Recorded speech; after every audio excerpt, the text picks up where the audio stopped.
Welcome everybody to Eye of the Serpent Tarot. Today we don't have a pick a card. We have an interview with Zack Orsborn, who is a wonderful creator of a new brilliant tarot deck, the Major Minor Tarot, and it's really different and really fabulous and has a really interesting sort of creative journey story to it. And Zack's currently funding that on Kickstarter as we film and as this will be published. So we're hoping that this will intrigue all of you and you'll go over there and see if this is a deck you'd like to back. I certainly have.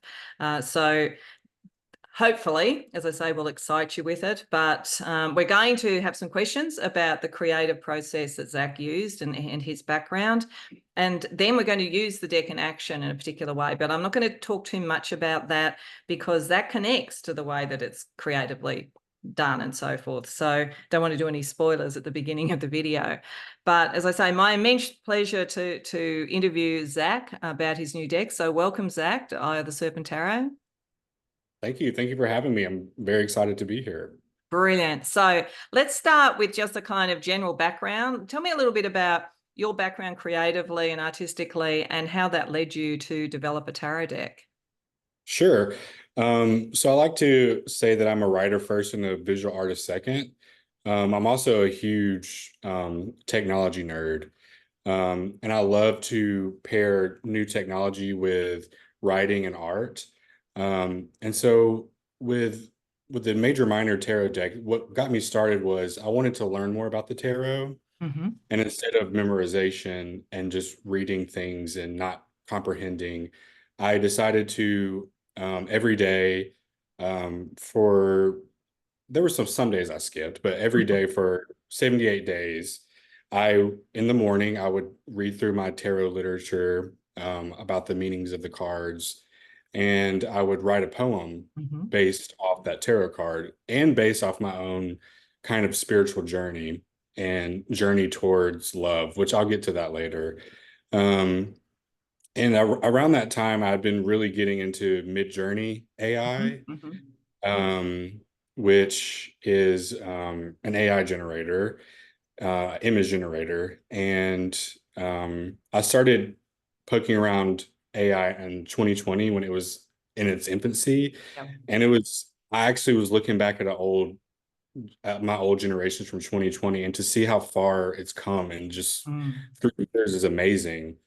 Um, so I wanted to use my poetry, the imagery within my poetry, to create AI generations, but I didn't want them to be run-of-the-mill generations. I wanted them to have a cohesion between them to create this very surreal world. I love surrealism Mm-hmm. and I love high fashion. I love haute couture and avant-garde. And I love colors and just like weird alien type things. Um, and so a lot of when you look through the cards, you'll see there's a lot of masks. Mm-hmm. Um, that kind of would get rid of seeing human faces. I didn't really want to see human faces in the generations. Um, so through my poetry, the AI and the AI generations, I created this deck and a book of poetry, and it all really the cards really just highlight my poetry. I want the poetry to really shine Mm-hmm. through this. And the way I set it up was, I gave the minor suites the same amount of power as the major suites. They're split in the poetry book is split into 5 books. So the majors are the Book of Transformation, Mm-hmm. and then it starts with the Book of Creation, which is the Wands suite, Mm-hmm. and that's kind of like you're starting this creative journey. You're starting this new path, and then you kind of get exhausted towards the end, and you go into Yes. the Book of the Body, which is the Pinnacles, or what I call them the coins in this. I Mm-hmm. just like the shorter word. And so you're really getting back to nature and getting to know your body and getting to rest a little bit from this long creative exhaustion that you just went through. And then it goes into the Book of Language, which is the swords. And Okay. that's kind of like analyzing everything you've gone through. You're rested. Now your mind is active. It wants to know psychologically what you're doing, why you're doing this. And then it kind of goes into, you're kind of back at this, you're kind of exhausted again after Mhm. analyzing everything. And you realize that you've been kind of selfish and you're kind of lonely. And it's like, oh, wait, there's this thing called love. So it goes into the book of love, which is the cups. And it's like this whole journey starting with the majors, which is of course just like a spiritual transformation. And it goes, you lose your way a little bit and you always, come back to love. And it ends with the King of Cups, which is kind of, to me, is just like this fatherly love is like such a powerful love, Mhm. um, me personally. And so that's kind of how I wanted to end on it. Yeah, and look, I think that's such an amazing way of looking at the journey of the major and the minor arcana. I've always been really interested in the minor arcana about how, people think about numerology with it and they go, one equals this and a two equals that, but the different suits, because of the way the energy operates, are kind of different. So as you say, at the end of the wands, you're kind of, oh, I'm exhausted. Whereas at the end of the cups, you're fulfilled. And I think that's a really interesting journey. I love that concept that you've used. And it's really interesting how you've married poetry for that. With that concept of the traditional tarot, and just to reflect a little bit on the AI, I just want to I guess acknowledge this is a topic that is quite controversial, it appears, in tarot at the moment. I personally like AI decks. So the AI decks that I'm drawn to are the ones like this, where I think there's a very strong individual creative vision and you can see it. You can see it in the aesthetic and as you've just described, very much in the kind of almost the narrative, because you're a writer, so it makes sense. But I do know that it's possible, I guess, for someone like me, if I went onto one of these sites, to just kind of image mine, and that can be a little bit questionable, I guess. But there's also ones where there's a lot of the creative input that the creators have put into it, and I think yours falls into that category. I don't know.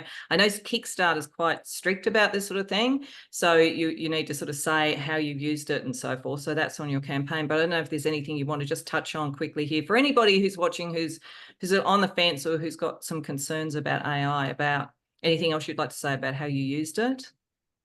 Yeah, absolutely. So I know AI is controversial. Just like any new technology that comes out, it's going Mm, to be controversial. Like I said earlier, I'm a tech nerd. So like mhm. when virtual reality was starting to become a thing, again, it always has resurgences. I was very into virtual reality and like learning how to build 3D virtual worlds and make art out of that. Yeah. Um, so AI to me is like a new form of magic Mm-hmm. almost. Mm-hmm. You like the things that you can create in an instant. Well, there's like a little bit of wait, but it seems like an instant for what you get. And just like I wanted, like when I was thinking of creating the tarot deck, I was like, okay, well, what is magic? And then I was like, oh, AI is very magic. It's these two forms of magic that I wanted to meld together. I love to meld two things that don't really go together. Mm-hmm. Uh, and it just so happens that it's AI and it's amidst all this controversy and lawsuits and Mm. things like that. Um, but I've seen AI. I do think that there's a difference between good generative AI art and bad generative AI Mm-hmm. art. Mm-hmm. It's a quality control type thing. It's what you put into the prompt. A lot went into rewriting prompts, and I would spend hours on some cards. On like Mm-hmm. one card, I would generate and generate and generate and rewrite it. It's basically like a new form of writing. Mm-hmm. Um, You used your poetry, didn't you? Your poetry was so you had a creative vision already, sort of in a literary way. yes, and my writing is very visual, anyways. It's Mm-hmm. very colorful. It has to deal with nature. So if you look through the deck, there a lot of the characters are in nature or in just like modern cities Mm-hmm. or things like that. It's like it's where aliens shouldn't be, almost Yeah. kind of. Yeah. Um, and because I didn't want it to be like an alien world, I wanted it to be like this alternate Mm. universe, which I think poetry creates an alternate universe. It's not the full truth, but it's like this mystical sort of truth that you are telling. Yeah, I agree. I'm an amateur poet. It's one of the reasons that I was drawn to your deck, and also the imagery in the deck, and your people will see that when we're sort of using it. Uh, I like that juxtaposition of what is very much a recognizable world with this sort of fantastical element. It's like it straddles the liminal and the real in the way that tarot does when the readings go. And I also like your thing about magic, because I've increasingly thought that tarot itself is magic, because I Mhm. kind of can work out how it works psychologically and predictively, but there's something magical about the cards themselves, about the right cards coming out. And I've said this a few times over the last year or so, because I'm increasingly feeling that it is a form of magic. So it's really interesting that you're saying AI works that way as well too, because what I've found, why I'm drawn to AI decks, particular types of ones, as you say, there's a spread of quality, is that I found they're incredibly powerful as reading tools. I don't know what it is. It might be, something about the electrical side of things, because I think that is quite magical, but it does seem to work. So as I say, I understand that people have views about this. And, I'm not a lawyer, so I'm not able to wade my way through all of that. But I kind of hope that it's a bit analogous to when sort of streaming came in for music and things like that, that people will sort that out, so that originating artists sort of feel compensated and recognized, but that this becomes this medium that can have that magic. And I would think things like your sort of deck and others are using it in that very respectful way, where you're bringing your own vision to it. So but that leads me to the fact that you have married magic, like kind of esoteric sort of stuff, with avant-garde fashion. The fashion is fabulous. I love it. Yes, I love it. Yeah, and the meanings of the cards. I'm just wondering if you'd like to like show one or two and like talk about some of the sort of, and maybe even read your poem. We will do that later when we're doing the readings themselves, but maybe read your poem so people can see the genesis of it. Yeah, for sure. So on the back of the card, you'll see a sigil. Mm-hmm. So this sigil is major minor. It's like all the lines within the word major minor. And I just started learning about sigils about 2 years ago, and just like how symbols like this can be on objects, and it all of a sudden makes them magical. Mm, mm. It charges them almost. It's like when you see that, it's like you don't know how to process it, but it seems like a little esoteric. It Yeah. seems a little, and it says what it is. It's major minor. But the first one I just saw was the Death card, which is one of my favorites. Oh, Uh, wow. it's got this Yeah. Reaper with like this harp scythe, and he's Mm-hmm. like working, outside of a swamp or a river, and Mm-hmm. that's the death card, and it's actually one of my shortest poems. Some of these poems are a little short, but I'll read the death poem. Mm-hmm. Um, and then this is what the book looks like that comes with. It has the images in there, but bigger. Yep. Uh, the good thing about, so I also used Photoshop's AI, Mm-hmm. their generative expand. Yep. So like take something this small and it would increase the width and the length of the image, and it would fill in the background for me. Yep. But anyways, the poem is, lilies post scythe scent, arranged in a perfect line, odd bouquet, color of bone, eternal brightness exposed. Finally. Wow, that's lovely.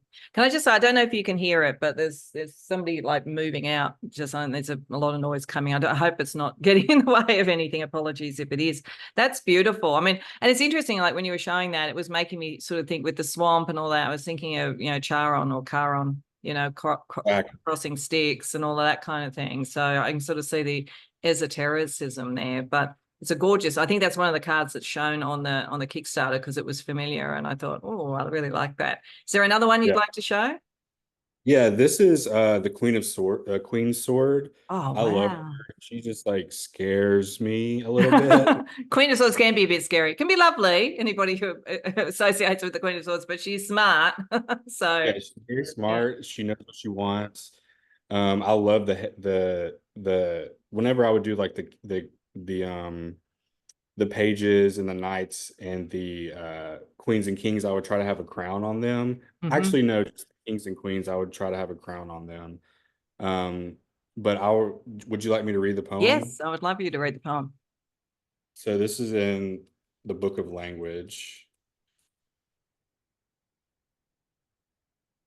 Okay. Queen's Sword. I see you rummaging around, howling.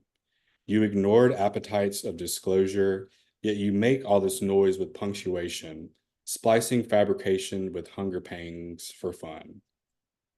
I stand behind a veil, aligned with the moon, back straightened with resolve, and I see you, learning how to be a mosquito, bloodless, practicing how to be deliberate with your thirst to taste what's beneath the skin. Wow. Oh, I'm looking forward to reading these poems when I get the deck. They're lovely. The I love poems, that. I love the that kind of poems are poetry. really, the poems are really fun to write. Um, and it made me a better writer throughout the process because writing 78 poems Mm, is a lot. it is a You really lot. you get to know your voice, you get to know what you repeat a lot, and what to change and things like that. Yeah, and it takes you into that. Like, I think what your poetry makes me think of, and this is what I love in poetry. And it's the same with certain lyrics and songs. They seem to take you into a different feeling and a different space. Like Yes. that's what that is. So yeah, I'm excited because I didn't see the poetry on the Kickstarter campaign itself. I just was excited by the fact that there was poetry involved. The other thing that's big for you is the avant-garde fashion and all that sort of stuff. I don't know if you want to talk a bit about that. Yes. So I grew up in Project Runway. Hmm. I love fashion magazines. I love Vogue. Like the creative director for Lady Gaga, Hmm. Oh yeah. Formichetti, he Hmm. uses AI actually Oh, that's uh, interesting. to generate ideas.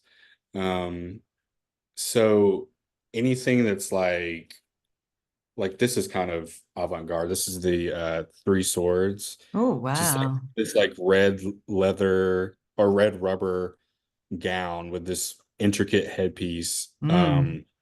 And Three Swords is one of my favorite cards. Yep. And I wanted it to look like a heart with like the swords coming out, the three swords at the top. And let's see if there's another one I could find. She's a good one. Page's coin, Oh, wow. just like this Wow. like Grecian folds and the head cap and the wig and Love there's it. just there's just so oh, this is probably the best one. Oh, Like pink's always the best. Love it. Yeah. um but it's like I was just so like it was just fun for me to see all these fashions come out. I Hmm. didn't expect them to be like high fashion, but I guess some of the stuff would put in the prompts would come out that way. Yeah, and it very consistent sort of vision because you can imagine all of these sort of creatures on this sort of other world, and yet so I remember like on the Kickstarter campaign, one of the visions is of your King of Wands, I think it is, who's in an urban environment, a very powerful kind of like alien energy. And I thought, wow, that's because you kind of immediately feel like you're in this world, but you also feel like I'm also not in this world. So it gives that kind Yeah. of dreamlike quality to it. So did you find, I mean, when you were doing it, and marrying these things together, poetry, the art, the fashion and so forth, um, did you find you erred more towards that and less towards traditional tarot, or was it kind of more of a marriage of the two? It was definitely a marriage of the two, especially like with the poetry, because it was so that's where I was like really studying tarot. Hmm. Um, but these these can come with these AI generated cards, they give new meaning to this deeper meaning. So Hmm. they still have, that's why I didn't change the names of like cups Yep. or swords or anything. I wanted to have that. I thought about doing um this whole like completely making my own card and my own system and Mhm. like not having to do with the traditional tarot. But I was like, I really wanted to just do my own traditional tarot deck, like a lot of artists have done before, like Mm. Salvador Dali. I love his deck. Um, and so I wanted to stick to that tradition, but also make it futuristic and part of this alternate universe. Yeah, So it's interesting. I mean, I do think tarot, I mean, there's nothing to say you couldn't do oracle decks or your own system going forward anyway. But tarot, I always think, I kind of call it the queen or the king of the divinatory arts, because it's not just that it seems to be magic in the way that the right cards come up, but there is such a solid psychological foundation to it that, to me, it helps with the predictive elements, that if you can kind of see the current energies being magically displayed by it, it kind of has a logic to what comes next. And I think that's why it works that way, and why it's so steep in mystery, and it's been around for so long. So plus, I think originally, I mean, not that I'm a historian on tarot, but I think originally, apart from the playing cards side of it, it was part of the sort of mystery schools, and also very powerful people were dealing with it. So you get quite heightened sort of yeah, energy as well coming through. yes, I wanted that heightened energy with it, and I don't think if I had completely done my own, it wouldn't have had that same weight of this multiple centuries long Mm. tradition. I wanted to be a part of that. Yeah. So And to take into the future, because yours is very futuristic. I mean, I certainly thought when I was looking at it, I would want to use it for those sort of readings that were about trying to see what's coming next. And also, what is true of your deck and a couple of others of people that I'm sort of going to be interviewing fairly soon, is in its own way, it opens the doors to diversity and to acceptance and to inclusion, I think, because it's the very different but somehow in the familiar. Was that part of the thought at all, or is that just something I've observed that works with it as well? well, I'm a very future forward thinker. I write novels too, and so all my Ah, novels are set in the future. mm-hmm. So I love to imagine what it's like, and I do kind of have like an idealistic utopian type of vision for the future, and you know, eh, I guess it's what I grew up reading and things like that, and so I really wanted to keep it in the future and see what the future could look like. Yeah. I hope you're right about utopia as opposed to dystopia. Utopia would be a lot more welcome universe. Um, Yes.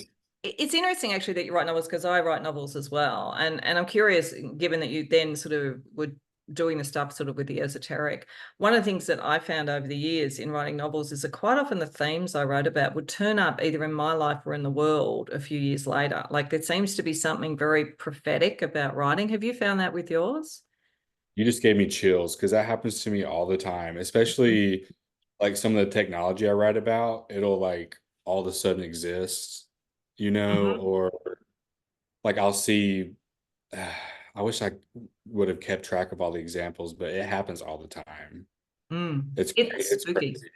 It's Yeah. spooky. And, people talk about predictive programming and all that sort of stuff. And I'm sure that sort of stuff could exist. But I also think that a lot of writers are prophets and they don't realize, and it comes up that way. And it's interesting that you use sigils, because I remember seeing an interview with Grant Morrison. Grant Morrison, he does a lot of graphic art. So he's done a lot of the kind of Marvel universe sort of stuff, but he also did a series called a graphic art or graphic novel sort of series called The Invisibles, which is highly esoteric, like it's really esoteric. And he said, and I thought it was really interesting, that he knew exactly the sort of girlfriend he wanted. So he created a character in the graphic novel that looked like him, and then he created the woman of his dreams. And once he did it, and it was like the whole thing was a sigil. He met about 3 women in a row that all could have fitted that, and one turned out to be the person he was with, and so forth. And I just thought it's just amazing. Like, what is creativity? Like, is it magic? It's really interesting. It feels like that sometimes, but then you're like, am I being delusional? But this is just too on the nose. Yeah. One example I thought of is one of my characters is a musician and she starts making an album. And like it is like I'm making my album, Mhm. like I do a lot what my characters do. And well, that's probably because they're part of me, but um yeah, it's just fascinating. Just some of the specific details that I've written about have Come come true. out. Yeah, I just find it interesting. As I say, I've had the same experience, and I doubt that it's unusual. I think it probably happens quite a bit. Yeah. So that's kind of exciting. So that's my sort of bid to the universe. Yes, if you're seeing and writing about a utopia rather than dystopia, let's hope you're right magically as Yeah, well. So is there anything absolutely. else before we get into doing the presentation of it by doing the questions? Is there anything else you'd like to say that I haven't really touched upon about the design and what you were doing with the tarot? Um, one thing that I've I plan to use with it is like I want to do like a series of linked short stories Uh-huh. using these cards and the characters that come in them because Oh, every card is like a character, for most of them. So like pulling three cards and getting inspiration to create a short story and link them together and actually make a world of Major Minor, a fiction wow. world. That's a Um, great idea. And that so might they, then segue off to doing an oracle as well, potentially. yeah, I would love to do an Oracle deck. I probably wouldn't use AI this time. I would do like I do like collages. Hmm. So I might do a collage deck. Because I'm an artist, but I'm not a drawer. So Yeah. I have to find other ways to get those images out there. Yeah. Yeah. And that's a good point. I mean, we've had collage decks for a long time, and in its own way, that's, like a lot of art borrows from art and borrows from art and so forth. So that's interesting. So, okay. That's exciting. And definitely let me know about that because I love your poetry. So I'm sure I'd like to read some of your work in general. So we might talk about that Yeah, offline. I'll use. Brilliant, brilliant. So, okay, let's show this in action. So, what we thought, everybody, is that Zach's not a reader, I'm a reader, but Zach's the writer. So, what we thought we'd do is we take the question. So, we've got a question from the collective, somebody from the collective that we'll look at first, and then I've got a couple of others, and we'll start with three-card pool on that, and Zach can read the poetry for each of the cards, and then I'll sort of absorb all that, and I'll tell you what I think it's saying as an answer. So that Yes. works. So the first Yes. question, it's pretty big and fits with some of the things we were talking about in a way. The person was saying, and thank you to the person who raised this, that there are so many kind of power shifts and kind of almost philosophy and political shifts and so forth going on in the world at the moment. And there's all sorts of ramifications of that in terms of economic struggles and like people being homeless and a whole range of things. What kind of tips or assurance could the spirit give us about navigating this time of great change? Such a good question. Let's see. I'm gonna pull the first card. We have six swords. Oh, wow, look at that.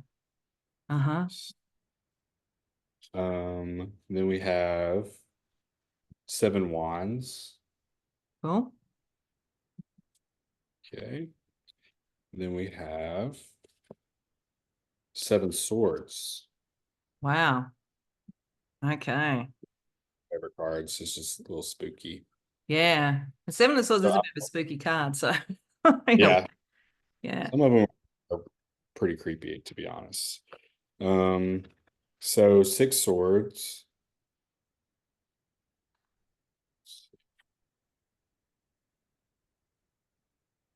Forward motion is a blunt spectacle, leaving with no one to watch. You are not waving goodbye. You are swatting at flies. Wow. Okay. Six swords, and then seven wands in the book of creation. Seven wands. I pile chairs, tighten resolves, tired muscle, weak and wobbly climbing, pretending the height flattens out into green meadows, ignoring splinters, bird watching instead. Footholds do not unfold easily.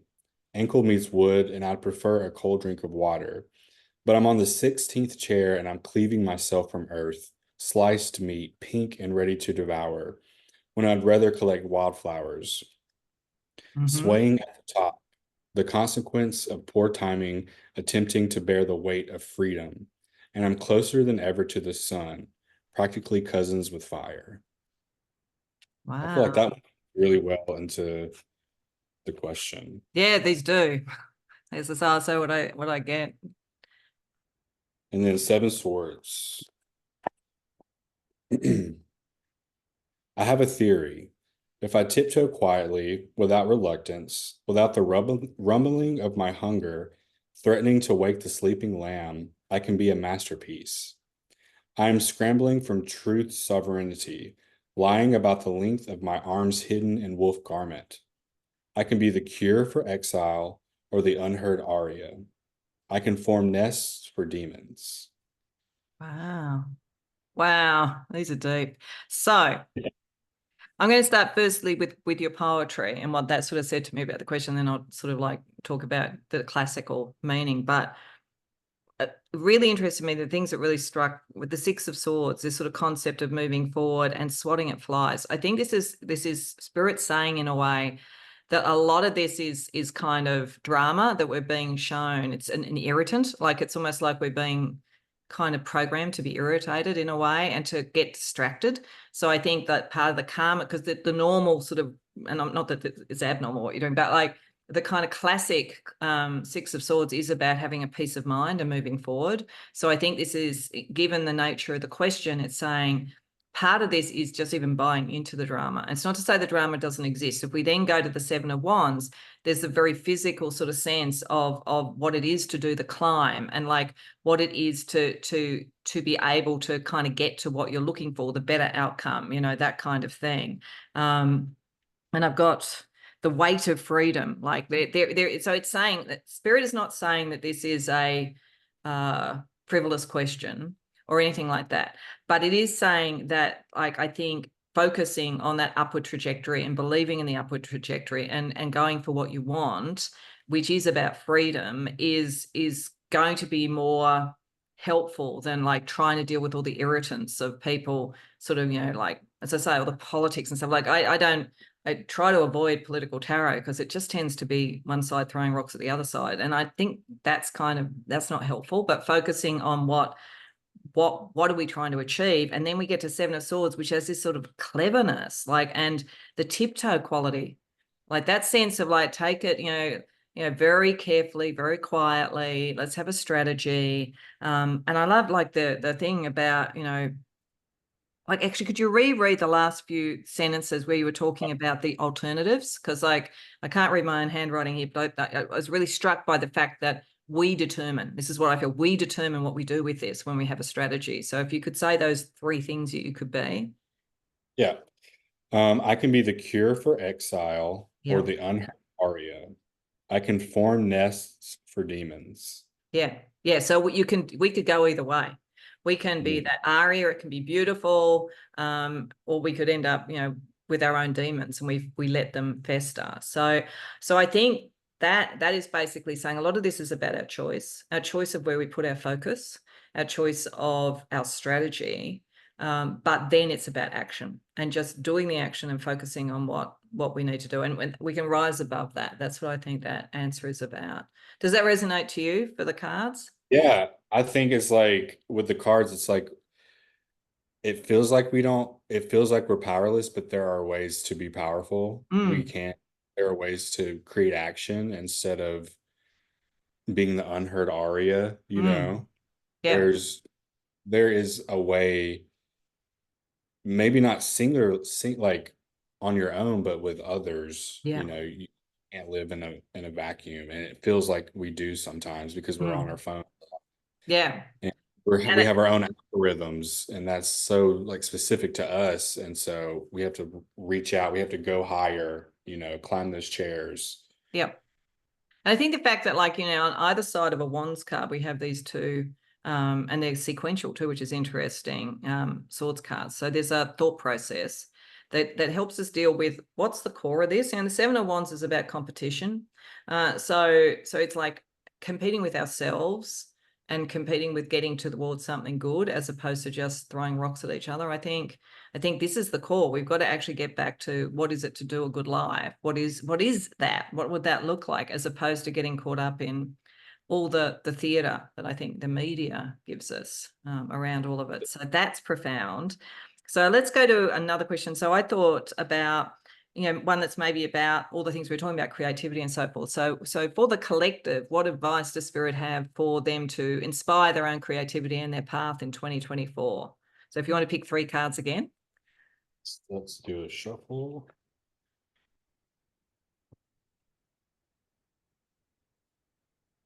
Not only am I not a good reader, I'm not a good shuffler. So I'm not a good shuffler either. And I think you are a good reader, the way that you added to what I was saying. I think you are. thank you. All right, let's see. First card, 10 cups. Oh, lovely. Love this one. That's so pretty. Second, the sun. Oh, perfect. One of my favorites. And then 9 wands. Right. Okay. Oh, that's interesting. Warm Right. alien. Yeah. So I will read the poems. Excellent. So 10 cups in the Book of Love.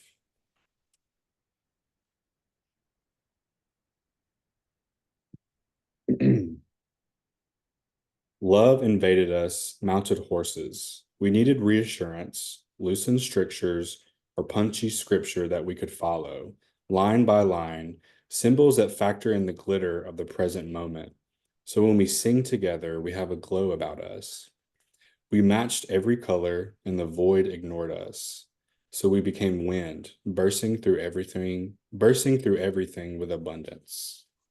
Wow. Lovely. And then sun.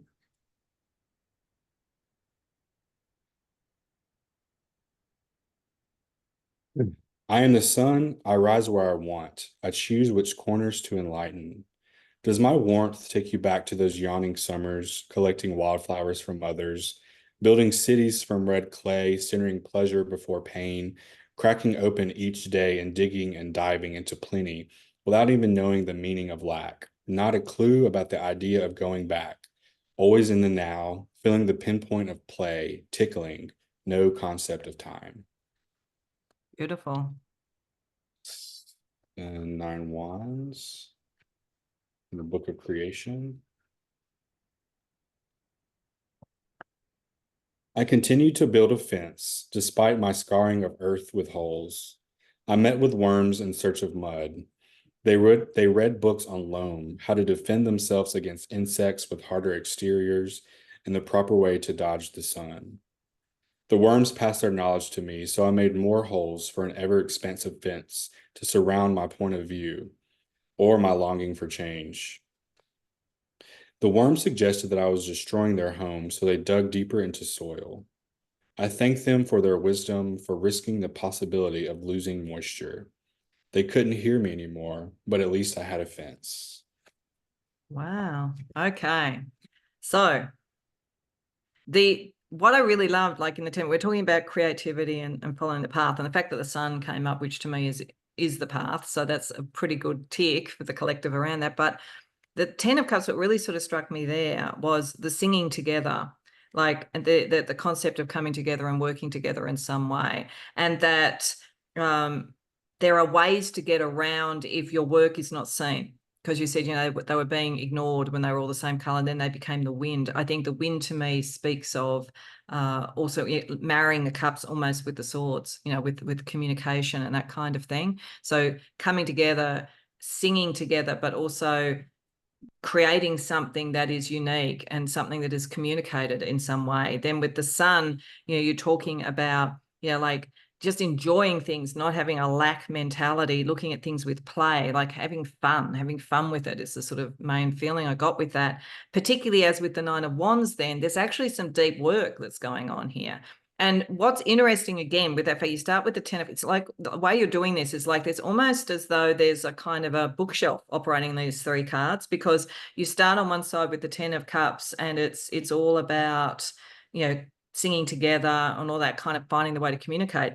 And then you're communicating with the worms, which is about like being in the earth and creating something and learning about the various elements and understanding probably that we're closer than we think, and that, you know, we can learn from others and so forth. And in the middle of it, it's all kind of like, don't worry about the time, don't worry about any of that, just play. Beautiful. Yes, absolutely. Yeah, with Beautiful. the sun card, like I wanted, it's it was very heavily inspired by my childhood, which was me Mm-hmm. being out in nature, kind of alone, but also like picking flowers for my mom Ah, and okay. just playing. And to me, when I'm most creative is when I pretend like I'm a little 5-year-old, you Yeah. know, and I'm scribbling because my art is my collages and paintings and stuff they're messy and um they're not detailed. They don't have straight lines, you know, it's very childlike. And so I try to honor that, Mm. the child in me. And so that when I pulled that, I was like, that's a perfect card to pull for creativity because that's Oh, like my whole yes. philosophy on creativity, Yeah, really. absolutely. Yeah, I thought the cards were amazing. And I thought it was really interesting, the Nine of Wands, because that sort of sense of like, you know, don't worry, you're closer to it than you think. You just dig in a bit deeper, learn a bit more, connect with some others. Lovely. So the third and last question that I had that we could do for the collective is, what are we not seeing right now that would be helpful to see? Hmm. That's a good question.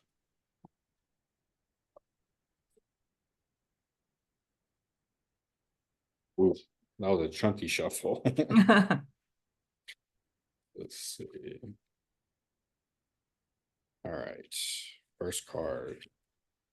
Two wands. Mm-hmm. Oh, Had a wow. guy for the Yeah. world. Magician. Oh, One of wow. my Okay.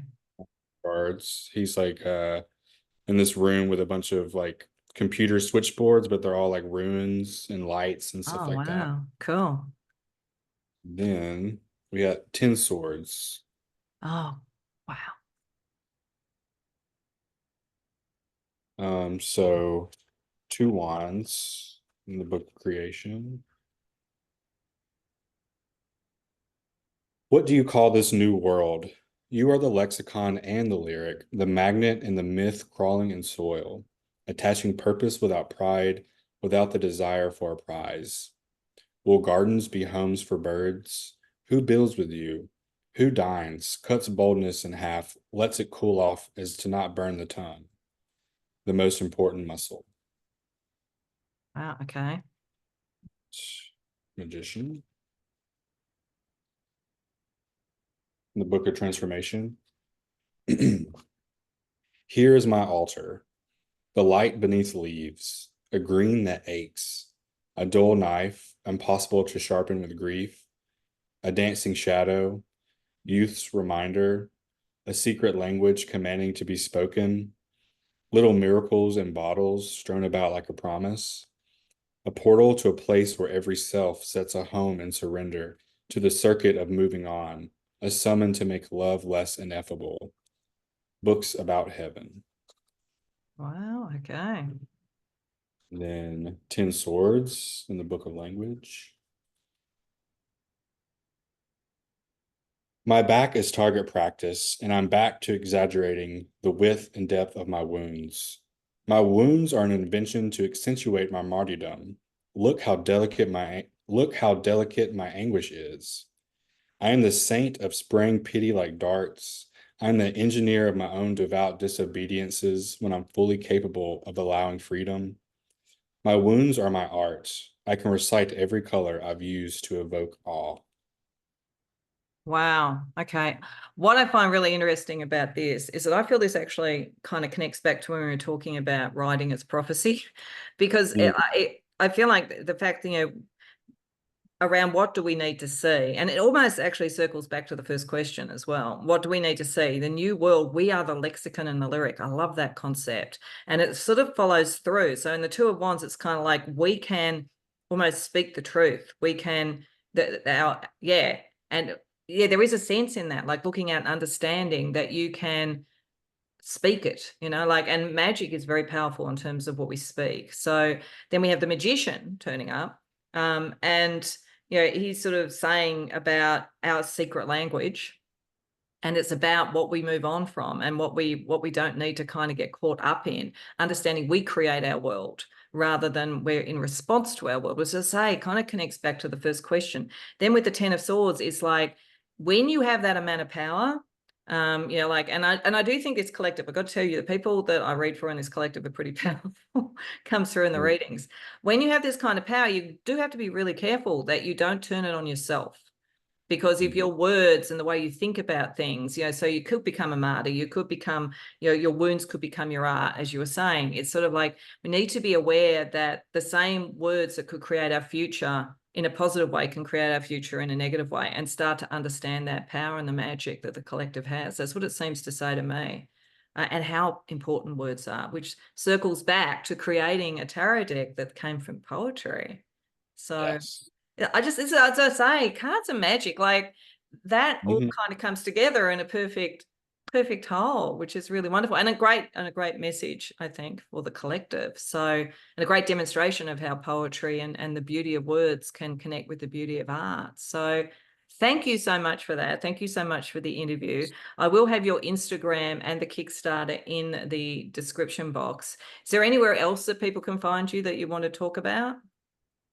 So I have Instagram, that's Zack Orsborn. If you're ever curious, you can go to my website at zackorsbornart.com. Mm-hmm. That's just like a portfolio website. You can check out some of the books I've written, and see some of more of my visual arts, art pieces there. Wonderful. So I really, really hope that this gets funded. It's always, you never know with Kickstarter. It's a say I kind of do a lot of looking to make sure I find ones that mightn't have been loved by the Kickstarter algorithm, but are really worth seeing, and I think yours falls into that category. No, I think the algorithm for Kickstarter is about as sensible as the one for YouTube, to be honest. So that's why I kind of look into it. So I really hope that people are enthused for that and go and back the deck, because I want to get it. So enlighten Either someone. way, you'll get one either way for sure. Brilliant. And I think we've talked about this, that if it didn't fund, you're still going to find a way to do that. But please, everybody, if you're interested, go and support the Kickstarter, because this definitely helps it coming into its being in its best possible way. So I do hope this has excited some people for the deck. And in any case, just for the marriage of sort of literature and tarot, which is so profound. And again, thank you for your time, Zack. Thank you so much. It's been a pleasure. Brilliant. Bye, everybody. Bye.